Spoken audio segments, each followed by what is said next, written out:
Perfecto con el doctor Carlos Traulci para hablarnos de todo lo que es política nacional. Muy pero muy buenos días, Carlos. Un gusto tenerte con nosotros nuevamente aquí en Libre Opinión. Muy buenos días, Carlos. Como siempre, un placer. Realmente es muy satisfactorio y a uno lo llena de entusiasmo poder participar de un espacio independiente y que informa tan objetivamente con tan buenos columnistas que tenés. La verdad que es un lujo. Te agradezco que me permitas este espacio.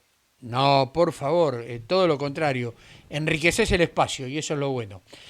Bueno, Carlos, desgraciadamente, políticamente y socialmente, lo comentamos casi en todos los bloques, lo que pasó ayer y creo que merece un párrafo de tu opinión lo acontecido. Me refiero a la beba, por supuesto, de 3 meses fallecida allí en las cercanías de la Casa de Gobierno.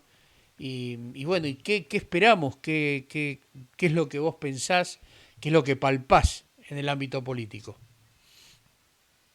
Bueno, mira, tenía pensado empezar con algunas noticias positivas, pero bueno, ya que me pedís que me expida sobre eso, realmente esta es la falta de respuesta a una política poblacional, fundamentalmente de la gente que está en situación de calle, que bajo el argumento de la ley de salud mental nadie hace nada y deja a su suerte a familias enteras que hoy están viviendo por las calles de la ciudad de Buenos Aires y de la provincia de Buenos Aires.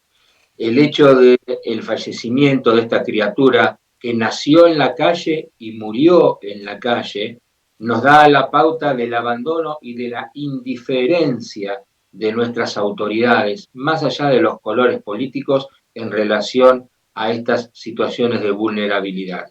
Creo que se hace imprescindible legislar al respecto. En este sentido, la democracia cristiana tiene un proyecto de ley que lo viene insistiendo hace muchísimos años para dar respuesta a la gente de situación de calle. Gente de situación de calle a la cual hay que hacer un acercamiento inmediato. No puede ser que el vecino es el que tiene que dar respuesta. Es el Estado que debe estar presente. Las propagandas son muy buenas, Estado presente, Buenos Aires presente, provincia de Buenos Aires presente, pero la realidad es que nosotros caminamos por las calles de la ciudad y de la provincia de Buenos Aires y encontramos todo un ejército de personas absolutamente fantasmas que no sabemos quiénes son y que tienen un drama existencial.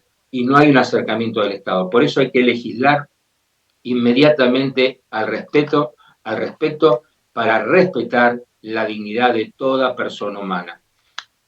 Yo no sé si con esto es suficiente hablar del tema, porque la verdad, durante todo el programa, y creo que es un tema muy triste como para seguir ahondando sobre esto, cargando tintas y no dando respuestas. Creo que acá está la obligación y la responsabilidad de las autoridades de dar respuesta y, como decía antes, a través de la legislación concreta. La democracia cristiana plantea la criminalización de la no atención por parte de los funcionarios a las personas en situación de calle. La indiferencia de los funcionarios debe ser penalizada penalmente. Como decía antes, no puede ser que los vecinos seamos los que tenemos que estar atentos y dispuestos a dar solución a esta gente en su sufrimiento. Así que bueno, a partir de ese cambio de paradigma donde se criminaliza al que no hace, no al que está sufriendo, yo creo que es un primer paso para avanzar, un primer paso que debiera obligar a la ley, a las autoridades, a hacer un examen físico y psíquico sobre las personas, porque acá la ley de salud mental no tiene nada que ver. Acá tiene que ver las contravenciones de ocupación de la vía pública y la peligrosidad hacia la persona y hacia terceros. ¿eh? Por lo tanto, la autoridad no puede desatenderse. Tenemos casos lamentables de personas en situación de calle que por estar alteradas mentalmente han causado homicidios y han destruido familias enteras. Por lo tanto, no puede uno dejar de lado su obligación y responsabilidad de hacer un primer acercamiento para controlar y ver cuál es el estado de salud físico y psíquico de la persona que está en la calle. Segundo, registrar a esa persona, saber su nombre y apellido, poder identificarla, como cualquiera de nosotros cuando circulamos por la calle nos para un retén policial o un retén de policía de tránsito de la ciudad o de la provincia de Buenos Aires, nos pide documento, nos identifica y nos tiene registrado. ¿Por qué la gente en situación de calle no es registrada? Acá colocan la excusa de la ley de salud mental. Nada que ver la ley de salud mental. ¿Qué pasaría si cuando a mí me detienen, me demoran, mejor dicho, para pedirme los documentos del automotor, yo me hago el loco? ¿Me dejan seguir o me detienen por resistencia a la autoridad? Entonces, pongamos las cosas en su lugar. En tercer lugar, hay que ver a través de un equipo interdisciplinario cuál es el origen de esa persona, su origen familiar y los motivos por los cuales está en la calle. E inmediatamente hay que empezar a volver a relacionar con su grupo familiar, aunque sea un grupo familiar lejano. Y a partir de ahí empezar a encontrar respuestas. Si nosotros logramos un estado presente real de estas características, no nos encontraríamos con tantos horrores que hoy vemos en la calle, como es este caso de la beba que lamentablemente nació y murió en la calle. Pero quiero ir a unos temas que alientan. Recientemente la Corte Suprema de Justicia de la Nación suspendió la entrega de tierras en Bariloche a la pseudo comunidad mapuche. Son 180 hectáreas que pertenecían al ejército y que recordamos que el ejército no apeló en tiempo. Todo eso se empezó a investigar y la Corte hizo lugar a la suspensión de la entrega de tierras. Esto es un hecho positivo que tiene que ver con el resguardo de nuestra soberanía nacional. Por el otro lado, la provincia de Mendoza aprobó una resolución por la cual Mendoza no reconoce como pueblos originarios argentinos a los mapuches. Y esto realmente es otro hito dentro de esta defensa que se trata de hacer de nuestra soberanía territorial y que algunos sectores ideologizados del gobierno lo están utilizando para desmembrar nuestro territorio nacional. Otra noticia interesante y positiva es que el jueves pasado, en la legislatura porteña, en el Salón Dorado, la democracia cristiana llevó adelante un coloquio sobre religión y política, relaciones peligrosas o relaciones necesarias. Y realmente fue muy productivo y fructífero ver a diversas religiones que conviven en nuestro país en un mismo panel sin ningún tipo de confrontación, sino todo lo contrario, a partir de sus diferencias, encontrando caminos en común. Y también otro panel en el cual participaron diversos dirigentes de partidos políticos que también encontraron a partir de este tema, religión y política, que siempre nos divide tanto, puntos de encuentro. Un auditorio nutrido donde había mucha juventud. Es decir, que vemos que a la juventud este tema de religión y política le ha interesado. La conclusión más importante es que, más allá de las diferencias, la religión y la política está hecha por los hombres. Y al estar hecho por la persona humana, lo que importa es el testimonio de vida. Es el testimonio de la persona de hacer lo mismo que en casa, afuera y frente a la ciudadanía. Y terminar con todas estas posturas distintas cuando uno está en privado que cuando está en público. Realmente fue muy productivo y es una bocanada de oxígeno puro para la construcción de la nueva dirigencia política en nuestro país. Después Bien. tengo que ir al tema. ¿Sí, me querías decir algo? No, no, bien, bien, bien, bien. Felicitaciones por Eh, ese coloquio. Me hubiera gustado ir. Desgraciadamente estaba con una otitis bastante que todavía me perdura. Espero el miércoles poderlo terminar de solucionar. Tengo algunos temas auditivos, pero sí estuve siguiéndolo por las redes y realmente me emocionó ver la cantidad de gente y la cantidad de jóvenes, así como decís. Es muy interesante. Otro tema que se ha vendido como absolutamente positivo fue el viaje que ha hecho en avión Enrique Piñeiro, que ha llevado una gran delegación al Atlántico Sudoccidental, en el cual ha mostrado cómo nos están depredando los recursos marítimos.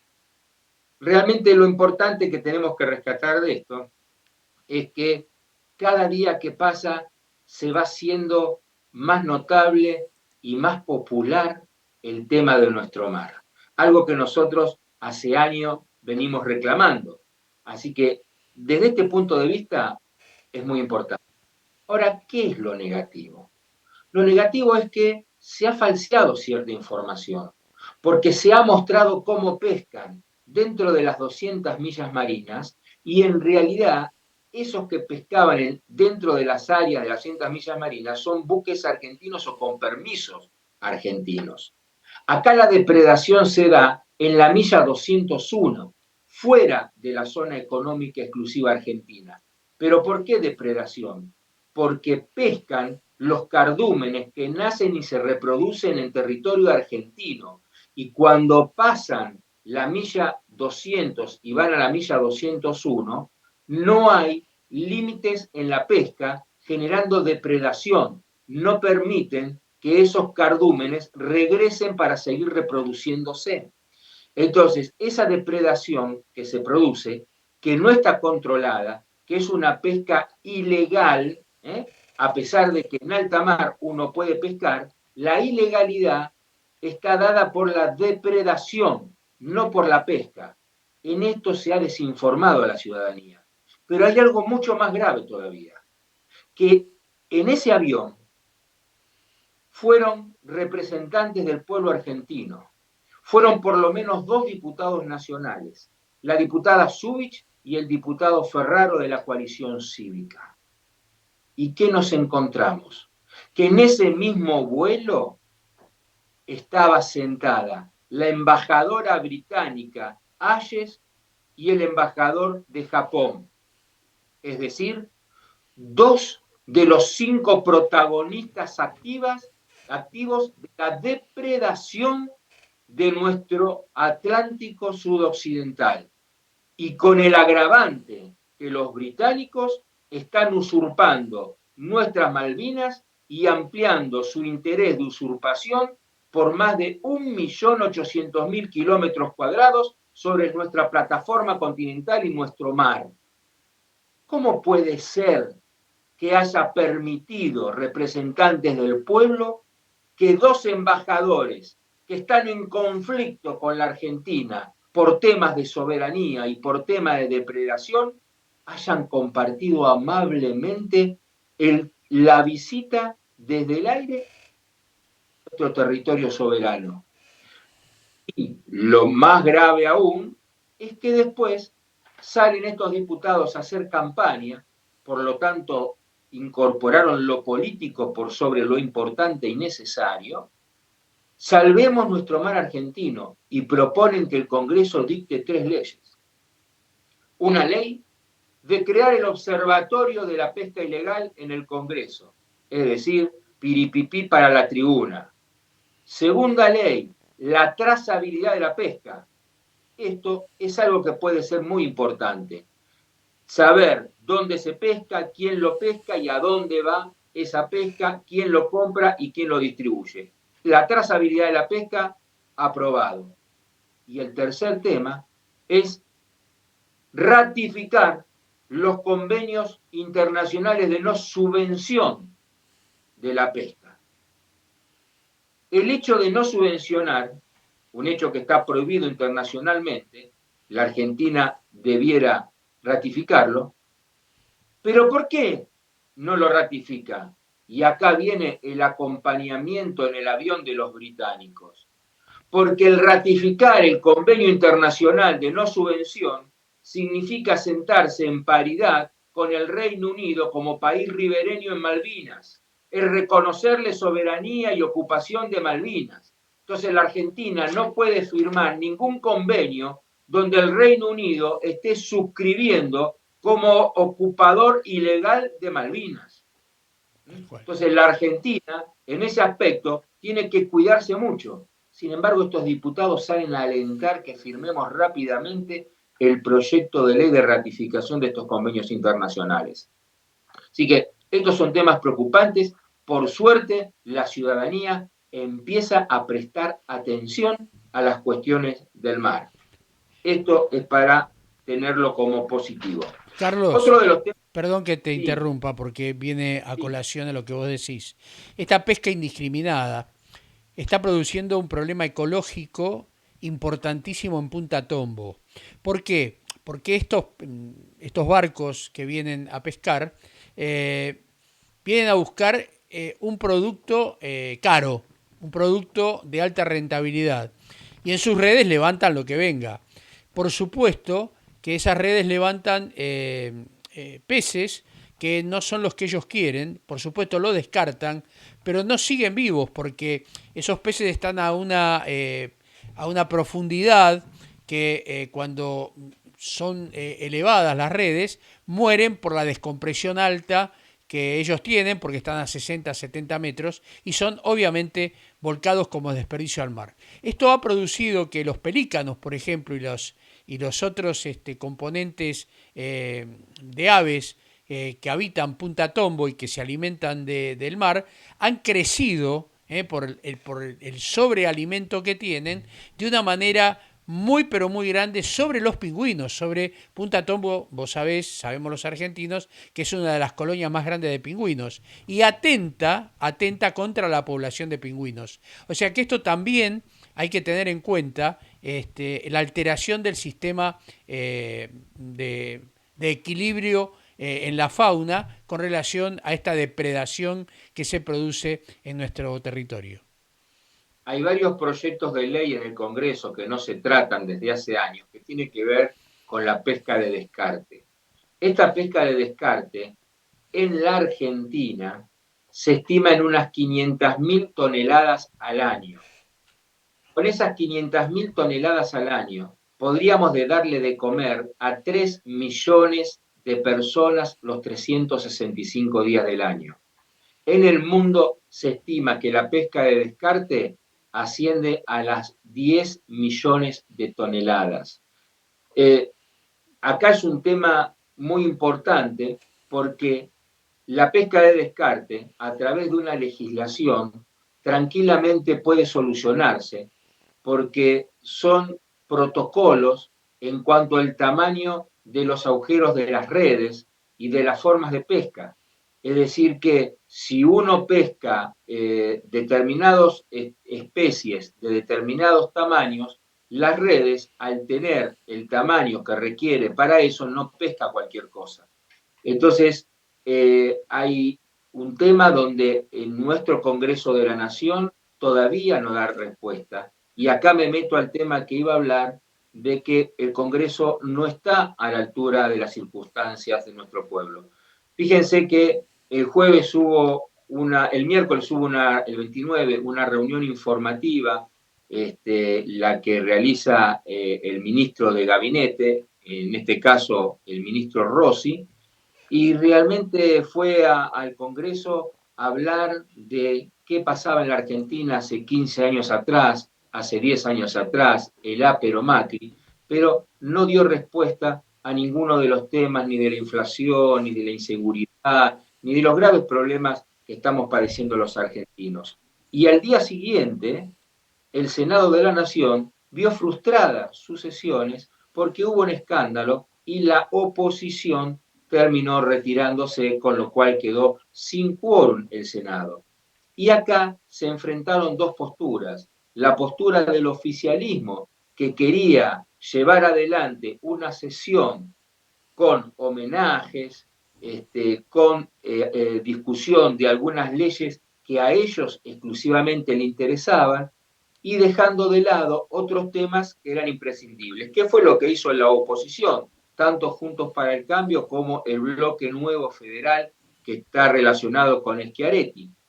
Solicitaron, a través de una moción de orden, que se modifique el orden del día y que se traten el tema central que los argentinos estamos reclamando, y en particular en Rosario y en Santa Fe, que tiene que ver con un freno al narcotráfico. Y acá estaba la modificación de ciertas normas procesales para Santa Fe y la aprobación de los pliegos de los jueces para los tribunales federales de Santa Fe y de Córdoba en la parte que limita con Santa Fe, que es la contención al narcotráfico en su extensión al resto del país.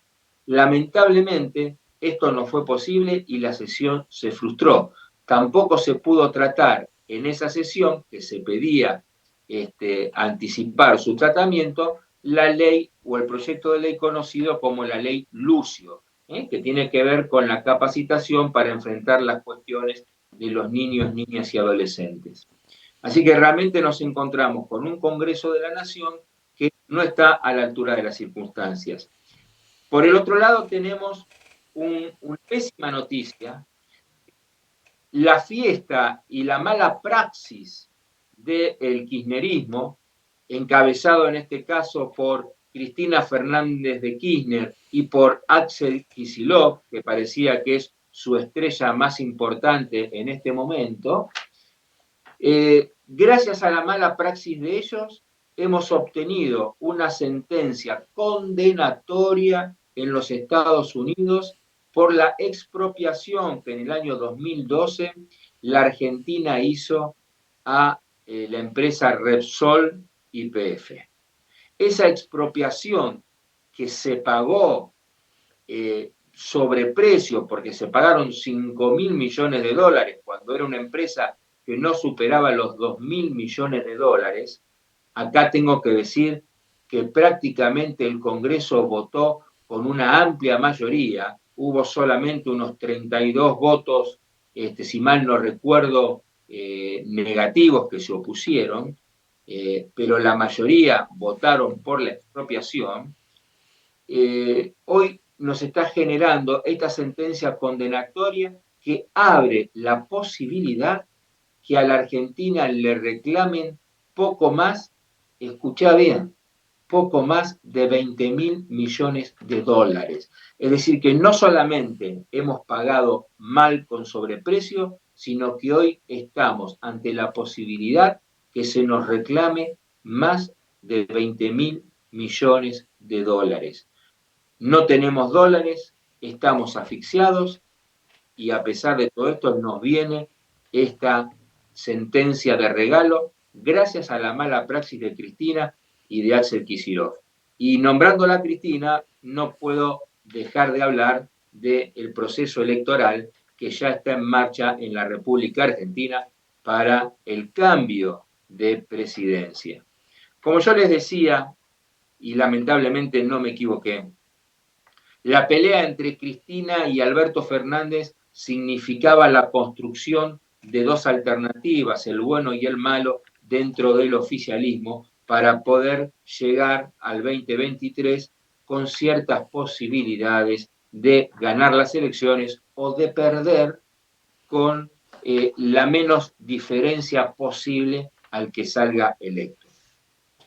Y ahora debo decir que, si bien está prácticamente cerrado por el pensar del pueblo argentino que va a perder el oficialismo, no es menos cierto que esa diferencia entre el oficialismo y la oposición no va a ser tan grande.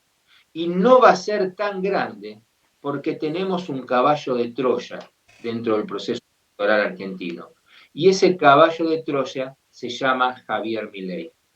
Javier Milei está horadando las bases de la oposición, construyendo una alternativa solamente sobre la base de la pelea contra la casta política de la cual él hoy es parte, pero construyendo una alternativa que solamente le quita votos a la oposición y que le genera fortaleza a el actual oficialismo. ¿Y por qué digo esto?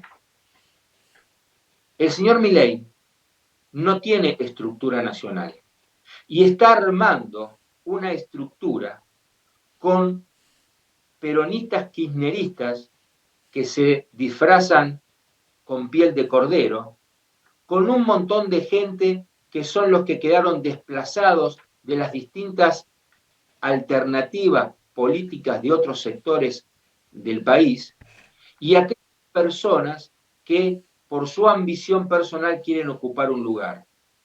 Ninguna de ellas responden a los pensamientos de Milei. Si uno agarra a cualquiera de los precandidatos en cualquiera de las provincias de Milei y le pide que le dé y le desarrolle 5 ideas fuerzas de Milei, les puedo asegurar que no tienen ni idea. Si Milei ganara las elecciones nacionales presidenciales hoy, en 45 días el gobierno cae solo, porque no hay posibilidad de coherencia en las ideas de un equipo que pueda armar, porque nadie es anarquista liberal de la construcción que está haciendo, que es el pensamiento ideológico que él lleva adelante. Por lo tanto, la alternativa que está construyendo en el país es una alternativa de fuerza legislativa que posterior a las elecciones va a volver al origen de donde salieron, es decir, del peronismo kirchnerista. Por eso es importante una alternativa que está surgiendo en este momento, que es la del gobernador de Córdoba, Schiaretti. Schiaretti viene, de alguna manera, a tratar de frenar ese caballo de Troya que sigue alimentando al kirchnerismo y trata de construir y juntar a todo lo que es el peronismo de centro, a los sectores independientes, y también está conversando con la democracia cristiana para que sea la democracia cristiana la columna vertebral de este espacio o de esta alternativa electoral. Así que tengamos mucho cuidado con esto que está sucediendo. Yo sé que estamos muy cansados, yo sé que estamos hartos de la política porque no nos da respuesta, porque solamente hacen como el perro que se muerde la cola, da vuelta en círculos y siempre estamos en las discusiones de planes económicos que son pan para hoy, hambre para mañana y no discutimos proyectos de país, pero tengamos cuidado de no votar la continuidad de este gobierno desastroso, porque votando, les vuelvo a repetir, el caballo de Troya Milei es la destrucción del auténtico liberalismo y el fortalecimiento en las cámaras legislativas de todo el país del kirchnerismo, que es a donde están saltando como ratas en este momento, integrando las listas de Milei para poder mantener el poder el día de mañana. Así que bueno, con esto creo, mi estimado Carlos, que he dado un panorama de lo que ha sucedido esta semana en nuestra querida Argentina. Sí, coincido, es el rejunte de todo de todo el descarte, ¿no? Que después obviamente va a jugar su partido a favor de de la continuidad de lo que venimos sufriendo. En definitiva, políticos o Estado que no está presente y que se beneficia personalmente, no mirando la situación de la desgracia de más de 20 millones de argentinos que en este momento están padeciendo pobreza, indigencia y por sobre todas las cosas los niños que no tienen, o los jóvenes que no tienen ningún tipo de, de ver un cielo, de ver un horizonte en los cuales puedan salir y puedan realmente hacer por el país. Hoy ya lo sabemos cómo es. No hay perspectiva para esta gente, para estos niños, para estos jóvenes, y menos para aquellos que ya cursamos más de 50 años. Carlos, como siempre lo tuyo, no solamente muy positivo, sino constructivo, porque abre la mente de aquellos que están enceguecidos pensando que tal vez una figura que irrumpe en la política tratando de romper esquemas es el Salvador. Y yo siempre digo, no hay Salvador, el único Salvador para mí es Dios, y realmente lo que termina de alguna manera triunfando es el equipo, es la capacidad de la gente que asuma. Dejemos de buscar mesianismo en una persona, busquemos planes coherentes y cumplibles para poder salir adelante. Así es, así es. Un abrazo grande, que lo pases muy lindo para vos y tu familia, y gracias por estar aquí con nosotros. No, al contrario, y como les digo siempre, ayúdenme a reflotar la Argentina sumergida. El cambio está en el mar. Un fuerte abrazo, feliz Domingo de Ramos y bendiciones para todos. Chao. Igualmente, chau, chau, Carlos. Pasaba el doctor Carlos Trabulsi, como siempre, tan concreto en sus apreciaciones en el ámbito político, por supuesto. Y eso es lo que queremos, objetividad. Bueno, no ha sido un programa más, por supuesto, ha sido un programa de libre opinión. Aquí. ¿En dónde? En Siempre Domingo Radio Producciones, para su producto Libre Opinión. Agradecemos a